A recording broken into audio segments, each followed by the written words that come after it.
मैं भूपेंद्र कुमार पांडे और आप देख रहे हैं खबरी 24/7। अभी हमारे साथ मौजूद हैं पंटोका पंचायत के सुमन चौरसिया, जो कि अभी भावी मुखिया प्रत्याशी हैं। उनके ससुर उमेश प्रसाद चौरसिया, जो कि एक अधिवक्ता हैं। उमेश जी, खबरी 24/7 में आपका स्वागत है। आप अपना कीमती समय निकालकर मेरे पास आए, आपका भी स्वागत है। यदि आप जीतते हैं तो आप क्या करने वाले हैं?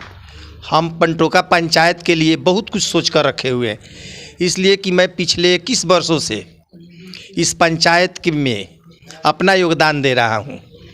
जितने भी गरीब वर्ग के लोग हैं, जो भी है हमारे पास आते हैं, वे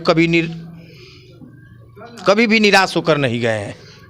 इसलिए कि मैं हर सुख दुख में उन लोगों के साथ आता हूं और बिना किसी लोभ लालच का मैं सिर्फ सेवा करने के नियत से आया हूं। बिहार सरकार द्वारा हर पंचायत में पंचायत सरकार भवन का निर्माण कराया जा रहा है, जिसमें एक ही छत के नीचे ग्राम कचहरी, पंचायत सचिव, कर्मचारी, आरटीपीएस काउंटर सबका व्यवस्था किया गया है। नल जल योजना, जो बिहार सरकार की महत्वाकांक्षी योजना नल जल योजना है, पूरी तरह से फेलियर है। लगभग 1-2 वार्ड में चलता है, वो भी सुचारू रूप से नहीं चल पाता। यदि आप आते हैं तो क्या इस पर काम किया जाएगा? नल जल योजना जो 7 निश्चय योजना है, बिहार सरकार की बहुत अच्छी योजना है, लेकिन यह धरातल पर नहीं होने का कुछ कारण है। पूर्व में जो जीते प्रत्याशी है क्या किए, उन लोगों के मैं टिप्पणी नहीं करना चाहता हूं। मैं आने के बाद में जहां भी क्षति हुआ है, सही सुचारू रूप से चालू नहीं है, उसका चालू करवाऊंगा, बनवाऊंगा और स्वयं अपने देख रेख में हर जनता के दरवाजे तक पानी पहुंचाऊंगा, मेरा वादा है। जहां भी नाली की व्यवस्था नहीं है, नाली बनवाऊंगा।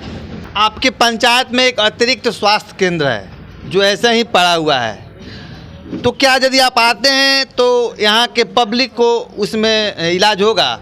बाहर तो नहीं जाना पड़ेगा? मैं यह सोच कर रखा हूँ कि मैं जीतने के बाद हमारे वरीय चिकित्सा पदाधिकारी है, हमारे डीएम महोदय है, हमारे एसडीओ महोदया है, हमारे स्थानीय विधायक जी हैं, सांसद जी हैं, मैं उन लोगों से हाथ पैर जोड़कर मांग करूंगा, कोशिश करूंगा कि हमारा पंचायत एक पिछड़ा हुआ पंचायत है और यहाँ से सरकारी हॉस्पिटल डंकन जाने के लिए 5 किलोमीटर 7 किलोमीटर दूरी समय लगता है। तो छोटी छोटी जो बीमारियाँ हैं, अगर निचली स्तर पर ही समस्या का समाधान हो जाता है तो बाहर नहीं जाना पड़ेगा। इसके लिए मैं उन लोगों से कह के प्राथमिक स्वास्थ्य केंद्रों को सुचारू रूप से चालू करवाने का कोशिश करूँगा। शिक्षा के दृष्टि से देखा जाए तो स्कूल में उस तरह की शिक्षा नहीं मिल पाती है, लेकिन सरकार के द्वारा तो एकदम पूरा कोशिश किया जा रहा है, पूरा सुविधा दिया जा रहा है, फिर भी टीचर उस तरह से स्कूल में आ नहीं पा रहे हैं, पढ़ा नहीं पा रहे हैं। इस पर आप क्या कीजिएगा? शिक्षा और ये हम लोगों के क्षेत्र का अधिकार से बाहर है, लेकिन मैं कोशिश करूंगा हर स्कूल में जाके हमारे भी जितने भी माननीय और गुरुजन शिक्षक लोग हैं, उन लोगों का हाथ पैर पकड़ूंगा और बोलूँगा कि जो बच्चा आपके यहाँ स्कूल में नामांकन कराने नहीं आते हैं, पढ़ने नहीं आते हैं, आप उन लोगों के बारे में हमको जानकारी दीजिए। हम स्वयं जाकर उनके माता पिता से बात करेंगे और उन बच्चों को लाकर आपके स्कूल में नामांकन करवाएंगे। आप लोग अच्छे से पढ़ाइए बस। इंदिरा आवास जिसे लोग कहता है, प्रधानमंत्री आवास योजना को ज़्यादातर लोग इंदिरा आवास के नाम से जानता है, और शौचालय में 2000 और इंदिरा आवास में 25,000 30,000 लोग ले करके पहले ही ले लेते हैं, तब इंदिरा आवास देते हैं, वो भी उस अच्छे जो गरीब तबका के लोग हैं उनको नहीं मिल पाता है। तो क्या आप आते हैं तो इस पर सुधार किया जाएगा कि 5,000-10,000 और बढ़ाकर आप?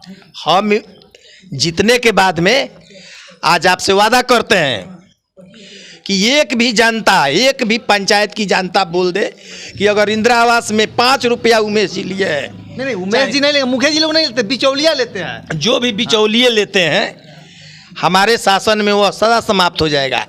कोई बिचौलिया का काम इसमें नहीं है। अगर कोई किसी से पैसा मांगता है आकर तो वो स्वयं हमसे बताए, अपने मुखिया से बताए, उस व्यक्ति को पकड़ा जाएगा, उस पर दंडात्मक कार्रवाई करने का कृपा किया जाएगा। और क्या किया जाएगा? दाह संस्कार के लिए जो पैसा मिलता है 3,000 रुपया, वो किसी को नहीं मिल पाता है, बस मुखिया जी लोग उसे अपने पॉकेट में रख लेते हैं। इसलिए कि पिछले 20 वर्षों से हम देख रहे हैं, कबीर अंत्येष्टि का पैसा आता है बीच में मिलता था। लेकिन इधर 3,000 रुपया जब से कबीर अंत्येष्टि का हुआ है, किसी के घर में गरीब है, उसके पिता मर गए, उसके पुत्र मर गए, उसके पत्नी मर गई, तो कबीर अंत्येष्टि का मतलब है कि कफन खरीदने के लिए पैसा दिया जाता है, इमरजेंसी में दिया जाता है। लेकिन क्या होता है, यहाँ पर आप जाइए, दाह संस्कार करा के ये जला के आइए, 5 महीना तक पंचायत सचिव और मुखिया के दरवाजा पर दौड़ते रहिए। पैसा कितना? सिर्फ 3,000। मुखिया जी, पंचायत सचिव साहब, हमार माई मर गई, हमारा रुपया अभी तक, जाओ मृत्यु प्रमाण पत्र बनवा के ले आना, ये ले आना। हम आएंगे, पहले 3,000 रुपया अपने पाल से देंगे, वादा करते हैं अपने पाल से देंगे, कहेंगे पहले जाइए आप अपने परिवार के सदस्य का जो है उसका दाह संस्कार कीजिए, पैसा सरकार दे या नहीं दे वो मेरी जिम्मेवारी है। कोरोना काल एक ऐसा बीमारी था, महामारी था कि लोगों को डर लगता है कोरोना का नाम सुनकर। इसमें आपका क्या भागीदारी रही? क्या कोरोना काल में जितने भी हमारे प्रतिनिधि थे, नाम लेना नहीं चाहते हैं, आज कुछ ऐसे प्रतिनिधि है जो मुखिया का चुनाव लड़ रहे हैं, वे लोग अपने दरवाजे पे बांस वाला लगा दिए थे। वे लोग अपने दरवाजा पर बांस वाला लगा दिए थे, इसलिए कि कोई पंचायत का जनता आ जाएगा तो कहीं हमको कोरोना ना हो जाए या कुछ हमसे मांग न ले। लेकिन मैं एक ऐसा प्रत्याशी हूँ, ऐसा समाज सेवक हूँ कि पूरा कोरोना काल में पंटोका पंचायत के घर घर गया हूँ। अंत में आप पंटोका पंचायत के जनता जनार्दन को क्या कहना चाहेंगे, उनसे क्या अपील कीजिए? हम पंटोका पंचायत के सभी मतदाता बंधुओं से यह निवेदन करना चाहता हूं कि मैं पिछले 21 वर्षों से आप लोगों के सेवा में दिन रात किए हुए हूं। जहां भी आप लोग बुलाते हैं वहां हम आते हैं, जाते हैं। कभी किसी को छोड़कर किसी जात पात का भेदभाव नहीं किए हैं। आप लोग सिर्फ एक बार हमको मौका दीजिए, एक बार मौका देकर देखिए। मैं आप लोगों का हाथ पैर जोड़ता हूं, प्रार्थना करता हूं, आग्रह करता हूं कि मैं आप लोगों के विश्वास को कभी तोड़ने नहीं दूंगा। आप लोग मेरे लिए पसीना बहाएंगे, वहाँ ज़रूरी होगा तो हम आप लोगों के लिए अपना सारा खून बहा देंगे, ये मेरा वादा है।